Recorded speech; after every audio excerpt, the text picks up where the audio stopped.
To get out of town can be fun, but sometimes we don't have the time or means to wander very far or long.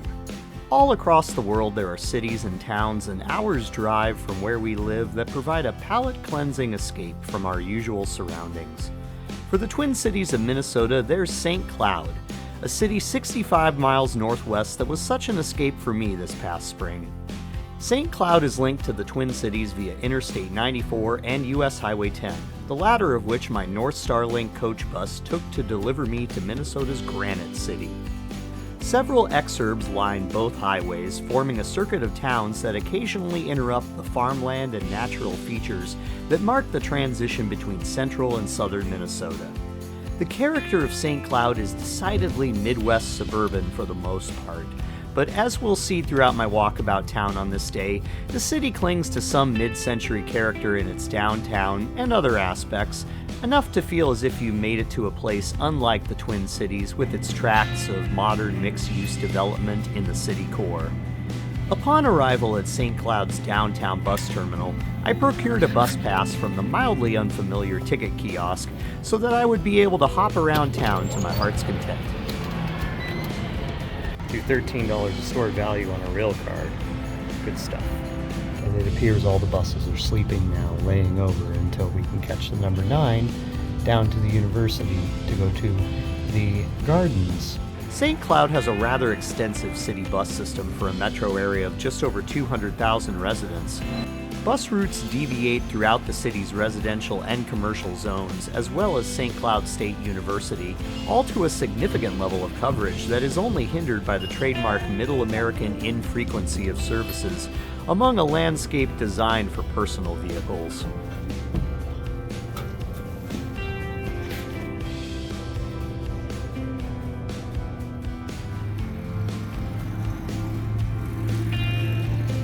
Alright, so we took the 9 over to the St. Cloud State University area, which is actually a little further up here a ways.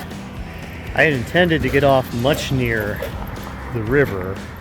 I pulled the cord and the driver was talking to another guy on the bus about dogs. So we went for about 6 more stops before they actually stopped. And now I'm walking a bit to, I think it's the Musinger Gardens. The relativity of St. Cloud to the neighboring MSP metro can draw comparisons of other American population centers that have smaller collegiate cities within an hour's drive, but are separated enough by distance and demographics to be considered their own spheres of influence.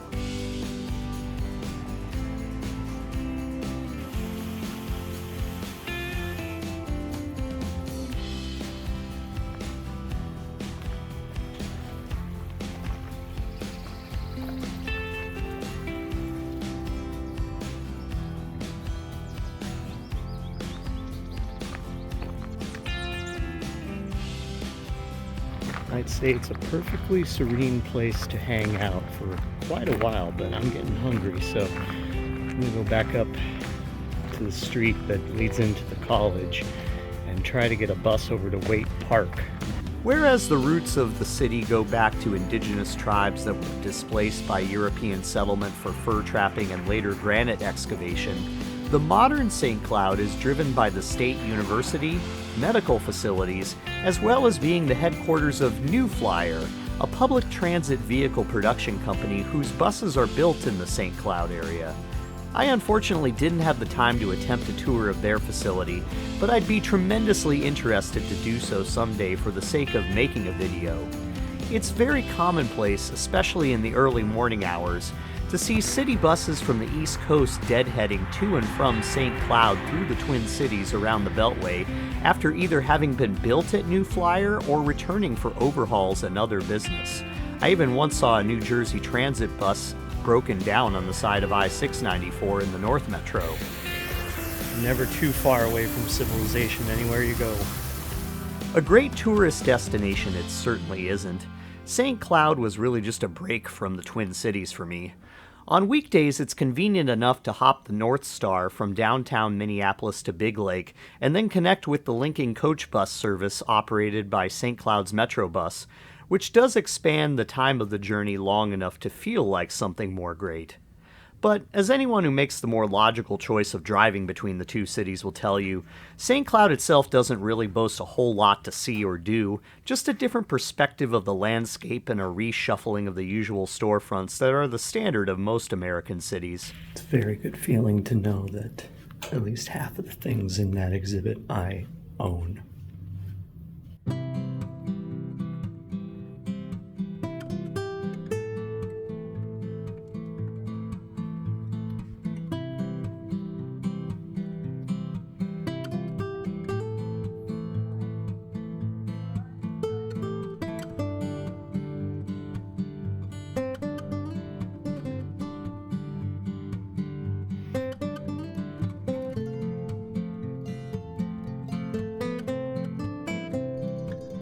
So it's $7 a person.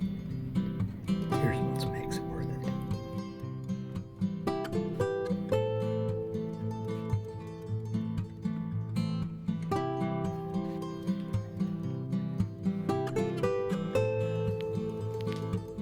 An exception to that description might be considered in St. Cloud's downtown. Whereas Minneapolis and St. Paul have only sparse examples of mid-century architecture remaining as the mixed-use modernization boom continues presently, St. Cloud has a time capsule of a downtown that is particularly walkable, dare I say charming at times when the usual Midwest personalities aren't complicating the scene.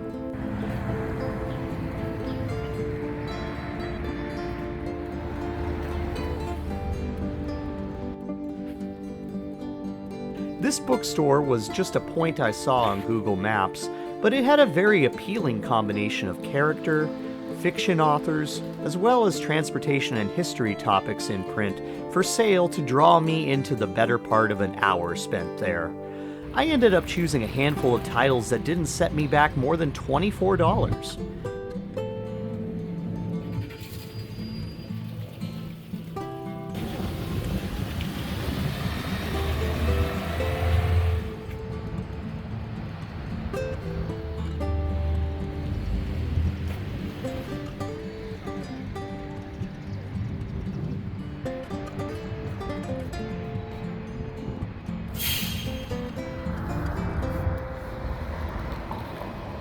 And then I headed over to a coffee shop several blocks away to while away another hour before I caught the coach bus that would return me to Big Lake for my return trip home aboard the Northstar. This kind of walk around town likely wouldn't satiate those looking for touristic flair, but I was raised making trips like this an hour beyond where we lived as a means of getting out and putting myself in the perspective of someone that lives their lives elsewhere. It's less about saving up and spending a lot at some really swanky or flashy destination than it is to simply take oneself out for sights other than the ones you see every day, getting someone else's experience of a place rather than taking for gospel what somebody tells you. Not much happened on this trip, but I can draw from the sights and sounds, recalling the genuinely decent people I rubbed shoulders with out here. I'd best describe St. Cloud as a somewhat simplified place compared to the personality-driven Twin Cities. That's not to say that personalities don't exist in the Granite City. People just don't seem to be living upon the edge of every feeling they experience in the out-front way you tend to see in Minnesota's larger cities. St. Cloud is a big city of quaint character. Everything north of it is centered on a type of cabin culture, and southward continues the major agricultural center of America all the way to the Mexican border. Its suburbs are experiencing sprawl, but the population in St. Cloud isn't poised to expand so greatly as to see its metro area linked to the sprawl of the Twin Cities yet. With just enough distance between it and Minneapolis-St. Paul, there's little beyond air transportation that St. Cloud residents need to escape the city to achieve. With just enough distance between it and MSP, there's little beyond air transportation that St. Cloud residents need to escape the city to achieve. But with a greater makeup of more varied industries elsewhere beyond, St. Cloud remains a city mostly selectively populated by those making their home here. I'd go back for a change of scenery every so often, but I can't say there's anything of spectacle there. Just enough in St. Cloud to clear your mind and have a different set of thoughts for a day about how to get around and where you're going to do it. Well, thanks for taking this walk around St. Cloud with me. As we head back to town, I wanted to highlight the Foley Boulevard Park and Ride on the Northstar line. If you stayed through this arguably mundane video thus far, this view of what is slated to be a future Amtrak station on the Northern Lights Express route between Minneapolis and Duluth is of note. Presently, this is a classically underutilized facility that was built to serve downtown commuters, a population that has catastrophically dwindled in recent years, but Metro Transit can't come to terms with how to utilize it more effectively for a suburban transit system that it can't sell to anyone living with a car in the suburbs. The new train service might turn around its image in the community with some additional usefulness for the park and ride, once rail cars can be constructed or procured, and a litany of other aspects come together for that project. But yeah, that's all I've got for you this time. I'm soon off to the only Midwest state that I haven't visited.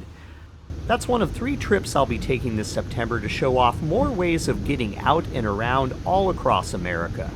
So please like and subscribe if you're into taking trips just for the sake of going places, living all around the places around you, and taking any form of transit to get there. Thanks for watching. Bye for now.